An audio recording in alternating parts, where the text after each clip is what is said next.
The Forgotten Promise. The observation deck of Proxima Haven's central spire offered the most breathtaking view in the colony. Through its vast transparent dome, the swirling nebula clouds painted purples and blues across the black canvas of space. Ilara Kess often came here during her off-duty hours, finding peace in the cosmic dance above.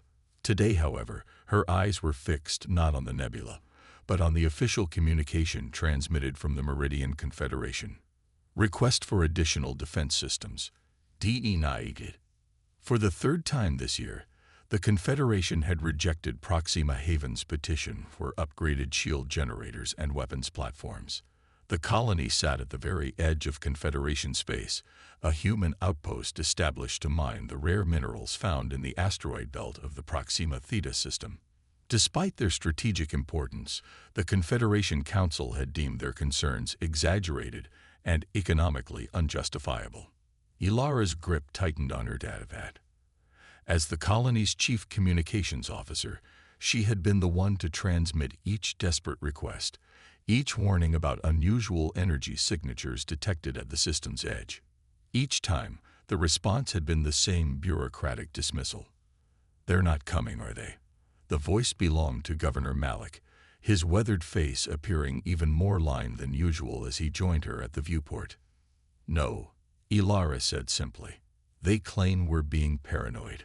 The governor's laugh was hollow. "Paranoid? Of course. Because frontier colonies just imagine hostile ships prowling their borders." He turned to face Ilara fully.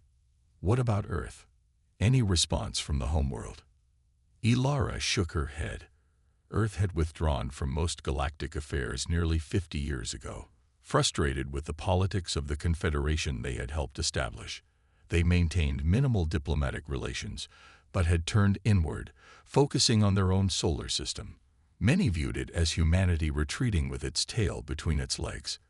"Earth hasn't interfered in Confederation matters in decades," she reminded him gently. "They're not going to start now, not for us." Little did she know how wrong she was. The attack came 3 days later. Ilara was awakened not by her alarm, but by the colony-wide emergency system. The artificial day cycle lighting was replaced by pulsing red emergency indicators, and the automated voice calmly announced what everyone had feared. "Prox. Tai. Ailed. Unknown vessels breaching atmosphere. All citizens report to emerge into shield tiers." She was at her station within minutes, her fingers flying across the communication console as Governor Malik strode into the command center, followed by Security Chief Torres. "Status report," the governor demanded, his voice steady despite the chaos. Torres didn't mince words. "It's them. The Voidborn. At least 20 capital ships and dozens of smaller vessels. They've already taken out our orbital satellites." The Voidborn. A relatively new power in the galactic scene, reptilian humanoids with technology that seemed to advance at an impossible rate. They had been expanding aggressively, but the Confederation had consistently downplayed the threat.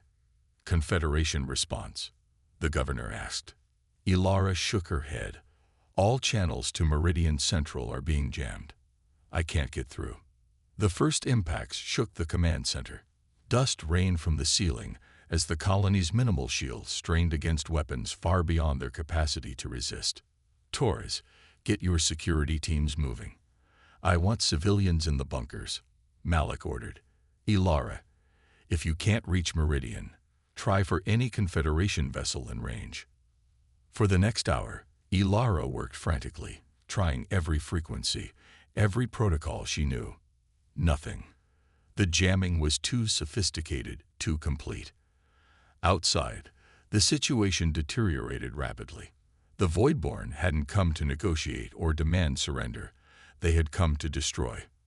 When Torres died, cut down while evacuating the medical center, Ilara felt something break inside her. When half the colony's residential dome collapsed under sustained fire, that broken thing turned to cold rage. "Governor," she said, looking up from her console. "There's one more option." Malik looked at her, his face streaked with blood from a head wound. "I'm listening." "Protocol Omega, a direct quantum entanglement channel." The governor's eyes widened. "To Earth. That channel hasn't been used since the colony was established. We don't even know if it still works." "It's all we have left," Ilara insisted. The Omega Protocol required biometric authorization from both of them and would drain what remained of their emergency power. But as another explosion rocked the building, the decision was made for them. In the auxiliary communications bay, protected by layers of reinforced titanium, sat a small, unassuming device. It had no blinking lights, no screens, just a simple interface requiring a palm print and voice authentication. "This is Governor Samir Malik of Proxima Haven, authorization Omega-7 Delta." "This is Communications Chief Ilara Kiss, authorization Lambda-3 Echo." The device hummed to life, its internal mechanisms awakening after decades of dormancy. "You have 30 seconds, the system informed them. Quantum coherence will degrade after transmission." Ilara leaned toward the transmitter, her voice clear despite the fear and exhaustion. "This is Proxima Haven Colony. We are under attack by the Voidborn fleet. The Confederation has abandoned us. If Earth can hear this, if anyone is listening, we need help. We need Earth's strength. We need Earth's fury. This is our final transmission." The device pulsed once, then went dark as the power reserves were exhausted. "Do you think anyone's listening?" Malik asked softly. Ilara had no answer. Earth had turned its back on galactic affairs long ago. Why would they respond now? A final explosion, closer than the others, sent them both to the floor.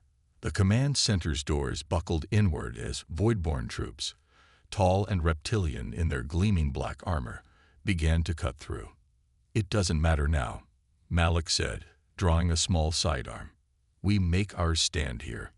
Ilara nodded, picking up Tora's abandoned weapon. If this was the end, she would meet it fighting. But across the vast emptiness of space, through the quantum connection that defied conventional physics, their message had reached its destination. Deep beneath the surface of Earth's moon, in a facility whose existence was known to less than 100 people, a quantum receiver activated for the first time in 50 years. In a chamber carved from lunar rock, General Helena Reeves was awakened by an alert she had never expected to hear. She moved quickly through the Spartan corridors of Moonbase Alpha, her silver hair pulled tight against her skull, her uniform immaculate, despite being donned in haste. The operations center fell silent as she entered.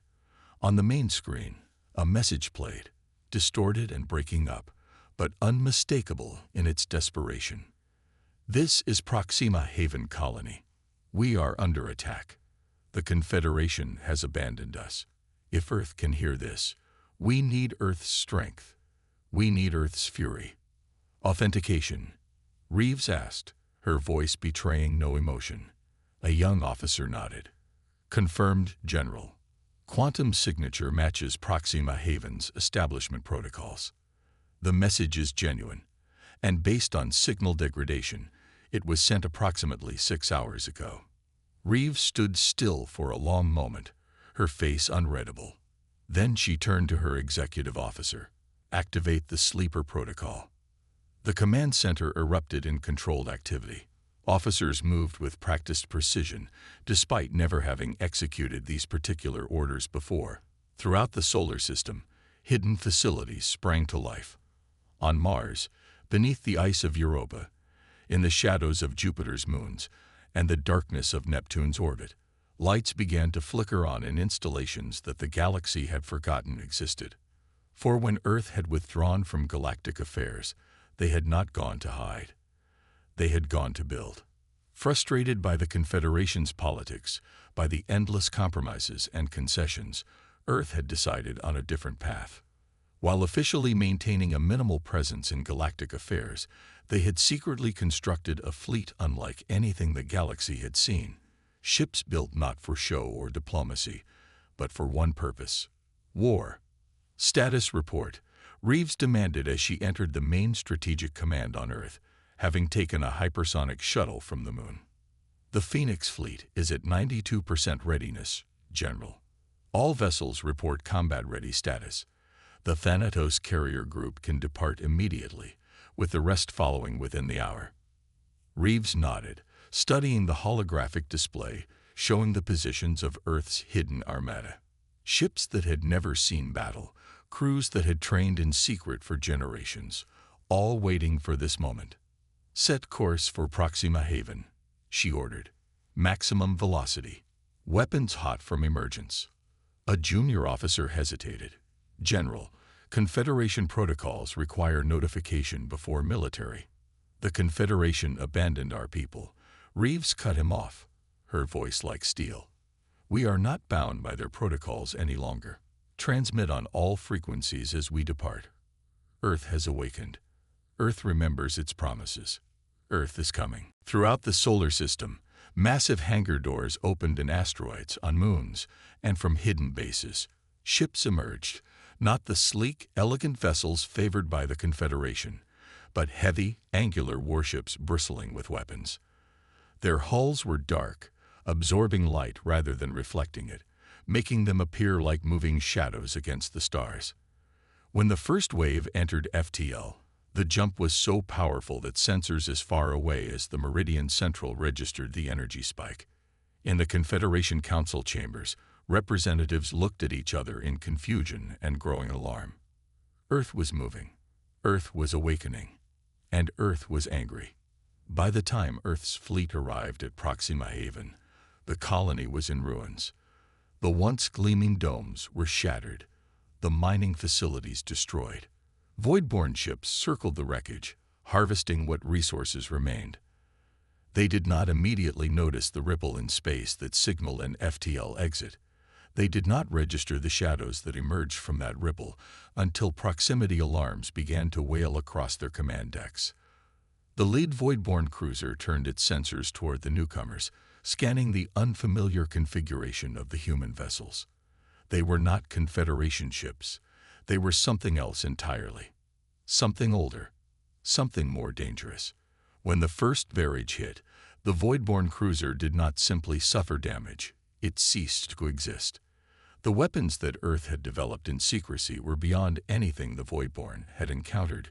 Gravitational lances that compressed matter to the point of implosion, plasma cannons that burned hotter than stars, kinetic accelerators that fired projectiles at near-light speeds. The Voidborne attempted to regroup, to form a defensive line, but Earth's ships moved with unexpected precision, dividing the enemy fleet, isolating vessels for concentrated fire. There was no warning, no demand for surrender, just methodical, relentless destruction. In the command center of the Earth flagship Retribution, General Reeves watched the battle unfold, her expression unchanged even as enemy ships disappeared from the tactical display. "Survivors from the colony?" she asked. "Scans detect approximately 300 life signs in the underground bunkers," an officer reported. "The bunkers are damaged but holding." Reeves nodded once. "Deploy rescue teams once the space is secure." She turned to her tactical officer. "And the Voidborne command ship?" "Attempting to retreat, General. They've engaged their FTL drive." "Disable them," Reeves ordered. "I want prisoners. I want information." The officer nodded, relaying the command. On the main viewer, a specialized Earth vessel locked onto the fleeing Voidborne command ship, firing not explosives, but a targeted electromagnetic pulse that rippled across space, disrupting the delicate mechanisms of the FTL drive. The Voidborne ship shuddered, its engines flickering and dying. Before they could restore power, Earth's vessels surrounded them. "Channel open," the communications officer announced. Reeves stepped forward. When she spoke, her voice was calm, measured, but underlined with a cold fury that needed no translation. "This is General Helena Reeves of Earth. You attacked a human colony. You killed our people. This is your only warning to the rest of your kind. We are coming for you. Earth has returned, and we have not forgotten how to fight." As the remaining Voidborne vessels were disabled or destroyed, Rescue teams descended to Proxima Haven's surface. Among the survivors they found, barely alive in a collapsed section of the command center, were Governor Malik and Ilara Kess. When Ilara regained consciousness aboard the Earth medical ship, her first question was simple. "Who are you?" The medic tending to her smiled grimly. "We're from Earth. We heard your call." Tears filled Ilara's eyes, not of relief or gratitude, but of a deeper, more primal emotion. Earth had heard them. Earth had remembered them. Earth had come with fire and vengeance. And the galaxy was about to learn why humans had once been feared among the stars. Fire of the ancestors. News of Earth's return spread through the galaxy like wildfire. On the Confederation capital of Meridian Prime, emergency sessions were called as panicked representatives demanded explanations. Most had believed Earth's military capabilities had atrophied during their decades of isolation. None had expected the level of technological advancement displayed at Proxima Haven. In the medical bay of the Retribution, Ilara Kess watched the stars through a viewport as Earth's fleet moved with purpose through the system, establishing defensive perimeters and deploying sensor arrays. "How are you feeling?" Governor Malik asked as he entered, his arm in a regenerative sling. "Like someone who should be dead," Ilara replied honestly. "How many survived?" 327, Malik said, the grief evident in his voice. "Out of nearly 2,000. Ilara closed her eyes, feeling the weight of those numbers. When she opened them again, her gaze was steel. "And the Confederation? They've sent a diplomatic envoy," Malik said with a bitter laugh. "Apparently, we're important now that Earth has shown up." Before Ilara could respond, the door slid open to admit General Reeves. Despite her age, easily into her 70s, the woman moved with the precision of someone half her years. Her silver hair was pulled back in a tight bun, and her uniform bore no decorations or medals, just a simple patch with Earth's emblem. "Governor." "Ms. Kess," Reeves acknowledged them with a nod. "I hope you're recovering well." "Well enough to ask what happens next," Ilara said directly. Reeves' expression remained neutral, but something like approval flickered in her eyes.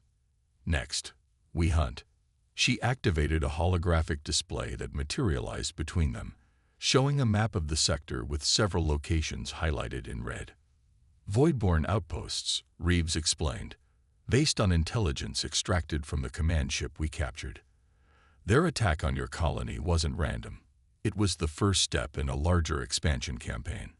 They've been testing Confederation responses, determining how quickly help would arrive. And when none came, they assumed an easy conquest," Malik concluded. "Precisely." Reeves manipulated the display, zooming in on one particular location. "This is their primary fuel processing facility in this sector. Without it, their fleet's mobility will be severely limited." Ilara studied the general carefully. "You're not just defending what's left of Proxima Haven. You're taking the fight to them. Earth did not build this fleet for defense, Ms. Kess," Reeves said simply. "We built it because we knew that one day the galaxy would forget what humanity is capable of. That day has come." The Voidborn fuel facility orbiting the gas giant Moros V was considered impregnable. Protected by automated defense platforms, sensor webs, and a permanent garrison of battle cruisers, it processed the exotic matter that powered Voidborn ships. Its commanders had received the fragmented distress calls from the Proxima Haven Task Force, but had dismissed the reports of Earth's intervention as exaggeration. They learned their mistake when the first Earth vessels emerged from FTL, not at the facility's perimeter, but directly within its defensive screen. A tactical maneuver considered theoretically impossible due to the precision required. Unlike at Proxima Haven, this time Earth broadcast a message to every ship and installation. "This is the Earth fleet. You have 10 minutes to evacuate all personnel. After that, we will open fire. This is not a negotiation." For 9 minutes and 30 seconds, the Voidborn commanders debated the ultimatum, convinced it was a bluff. No attacking force would announce their intentions. No military would allow enemy combatants to escape. At exactly 10 minutes, Earth's ships fired. The precision was surgical. Weapons targeted critical infrastructure while deliberately avoiding residential and evacuation zones. Fuel storage tanks imploded under gravitational lances. Processing centers were severed from their moorings by kinetic strikes. The defensive platforms, suddenly finding their targeting systems compromised by electronic warfare beyond their countermeasure capabilities, were systematically disabled. Within 30 minutes, the largest fuel production facility in the sector was reduced to drifting debris, its capacity destroyed beyond recovery. And true to their word, Earth's vessels allowed evacuation ships to depart unharmed. General Reeves watched from the bridge of the Retribution as the facility's remains tumbled against the backdrop of the gas giant. "Track those evacuation vessels," she ordered. "I want to know where they go and who they talk to." Her second-in-command, Commander Nathan Chen, approached with a data tablet. "Confederation diplomatic vessel requesting permission to dock, General." Reeves didn't look away from the viewport. "Let them wait. Set course for the next target." Over the next 2 weeks, Earth's fleet struck 5 more void-borne installations with the same methodical efficiency. Each time, they gave warning. Each time, they allowed evacuation. And each time, they left nothing operational in their wake. It wasn't just destruction. It was a message written in fire and precision. The galaxy had forgotten what humans were capable of when provoked. Now, they were being reminded. On the conquered colony worlds at the edge of void-borne space, subjugated populations watched in awe as their oppressors' ships suddenly departed, rushing to defend core territories. When Earth vessels arrived in their skies, they were met not with fear, but with celebration.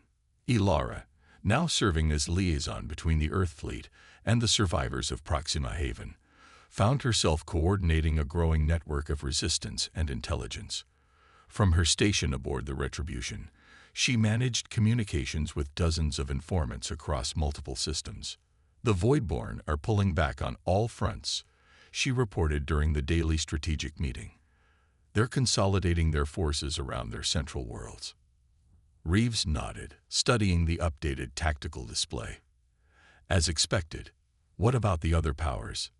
"The Confederation. That's complicated," Ilara said, bringing up a different set of data. "The Confederation Council is officially demanding that Earth cease military operations and submit to their authority. Unofficially, several member species have reached out through back channels to express support, particularly those with colonies near void-borne space. And the void-borne diplomatic efforts." Ilara's expression hardened. "They're approaching anyone who will listen, claiming Earth is the aggressor, that the attack on Proxima Haven was a misunderstanding. They're offering trade concessions, technology sharing, defense pacts." "Are any taking the bait?" Commander Chen asked. "3 minor powers so far," Ilara confirmed. "The Trescian Compact, the Novari Conclave, and the Hexian Union." Reeves was silent for a moment, then turned to her communications officer. "Send a message to all 3 governments. Simple text only. Those who stand with the Voidborn will fall with the Voidborn." Ilara felt a chill at the matter-of-fact delivery. "Do you think that will deter them?" "No," Reeves said, "but it will ensure they cannot claim ignorance of the consequences." True to Reeves' prediction, the Allied powers did not withdraw their support from the Voidborn. 3 days later, precision strikes disabled the primary shipyards of all 3 nations, not destroying them completely, but rendering them inoperable for months to come. No casualties, but an unmistakable demonstration that Earth's warnings were not idle threats. The message rippled through galactic diplomatic channels. Overnight, pending alliance agreements with the Voidborn were withdrawn. Trade routes were canceled. Support evaporated. The Voidborn found themselves increasingly isolated as the Earth fleet continued its inexorable advance toward their core systems. In her private quarters, General Reeves reviewed the latest intelligence reports from the front lines. A soft chime announced a visitor. "Enter," she called, not looking up from her work. Governor Malik stepped inside, his injuries now fully healed. "General, I hope I'm not interrupting." Not at all, Governor. Please, sit. Reeves gestured to a chair across from her. What can I do for you?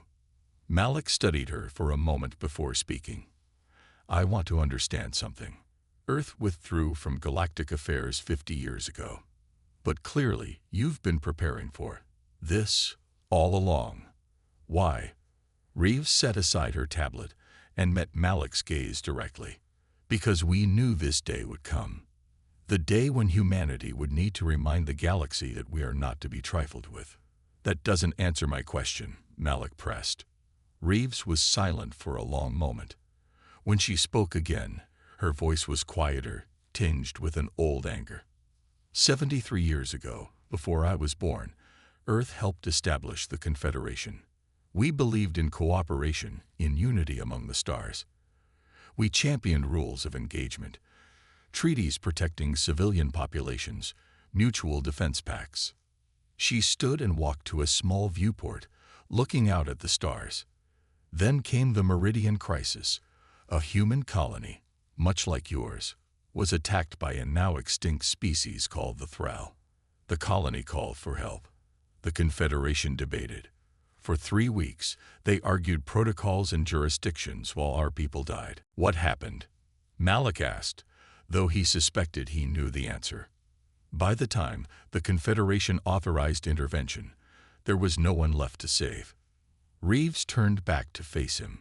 That day, Earth learned a truth we have never forgotten. In the end, humans can only rely on humans. We withdrew publicly, but privately, we built. We prepared. We waited.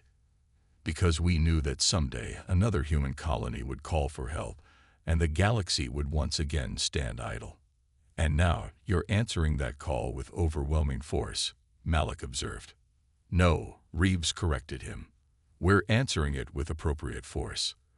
The galaxy has grown comfortable with the idea that humans are just another species. Diplomatic, reasonable, willing to compromise. They've forgotten that we evolved on a death world, that our history is written in blood and fire, that our capacity for violence when provoked is unmatched. We're simply reminding them. The final confrontation came not at the Voidborn homeworld, as many expected, but at Nexus Station, the massive orbital habitat where the Voidborn leadership had gathered to coordinate their defense and diplomatic efforts. Earth's fleet appeared without warning, having plotted a complex series of micro-jumps that bypassed the elaborate defense network protecting the approaches to the station. On the bridge of the Retribution, Reeves stood with Ilara and Malik at her side as the massive station came into view. Open a channel, she ordered. All frequencies, all languages. When the connection was established, Reeves spoke not with rage, but with the calm certainty of inevitability. This is General Helena Reeves of Earth.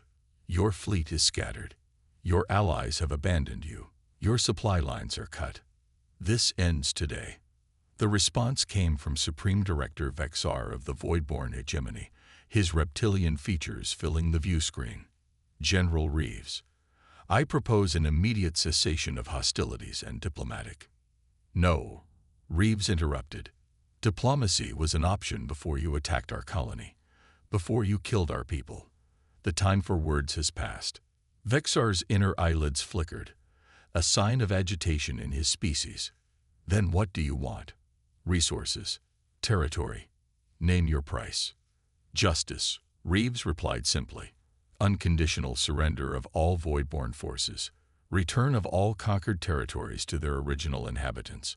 Reparations to the survivors of Proxima Haven.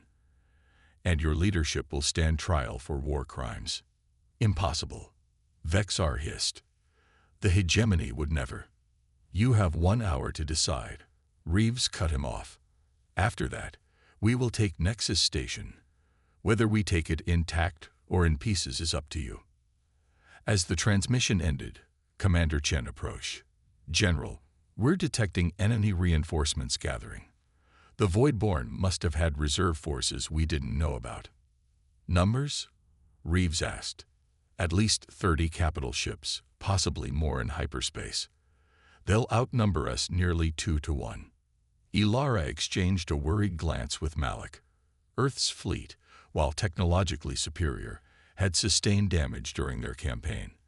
A battle of attrition against superior numbers was risky. "Your orders, General," Chen prompted when Reeves remained silent. A small, cold smile, the first Ilara had seen from the woman, crossed Reeves' face. "Signal the Second Fleet to emerge from holding position." Chen's eyes widened. "The Second Fleet? But that would mean that what we've deployed so far is only half of Earth's strength," Reeves confirmed. "Did you think we would commit all our forces at once, Commander? That's not how humans wage war." On the tactical display, new signatures bloomed as another Earth fleet, equal in size to the first, dropped out of FTL on the opposite side of Nexus Station, catching the arriving Voidborn reinforcements in a perfect crossfire.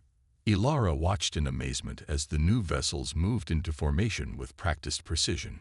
"You had a reserve fleet waiting all this time." "Of course," Reeves said, as if it were the most obvious thing in the world. "Humanity has always understood the value of a decisive final blow. We don't fight to negotiate. We fight to win." The ensuing battle was brief and one-sided. Caught between two Earth fleets, the Voidborn forces attempted to mount a defense, but their tactics, effective against conventional opponents, failed against Earth's unpredictable maneuvers and overwhelming firepower. 43 minutes after Reeves' ultimatum, with their reinforcements in disarray and Earth vessels moving into position around Nexus Station, the Voidborn leadership transmitted their surrender. "Quite a view," Governor Malik commented as he joined her. "Different from the last time we stood here." Ilara nodded, thinking of that day when they had received the Confederation's final rejection of their request for protection. Everything's different now. It was true. The Galactic Order had been reshaped in just a few months. The Voidborn hegemony had been dismantled, their conquered territories returned to local control. The Confederation, faced with Earth's undeniable power, had been forced to reform, creating new protocols for emergency response and colony protection. And Earth, isolationist, forgotten Earth, had emerged as a power that could no longer be ignored. "General Reeves is arriving today," Malik said, checking his communication device. "Apparently, she has an offer for you." Ilara raised an eyebrow.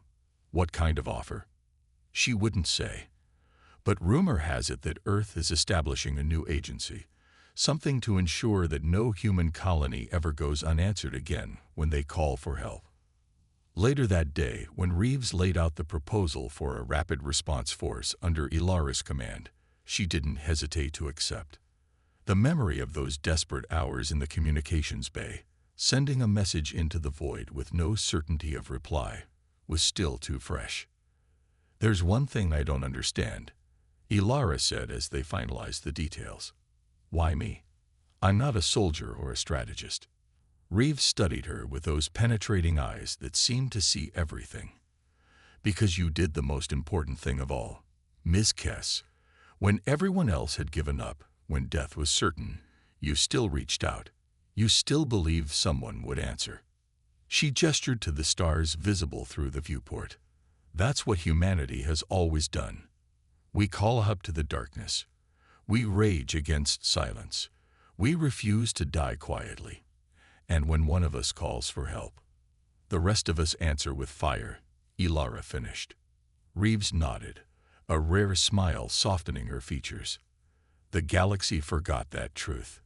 They won't make that mistake again. As night fell over Proxima Haven, the stars seemed brighter somehow. Not because they had changed, but because the people looking up at them had. They were no longer a forgotten outpost at the edge of space, waiting for help that would never come. They were humanity, and humanity had remembered its strength. In the years that followed, many would debate the ethics of Earth's campaign against the Voidborn. Some would call it excessive, disproportionate, unnecessarily brutal. But one thing no one ever questioned again was the resolve behind the message Earth had sent to the galaxy. When humans call, humans answer. And they answer with fire.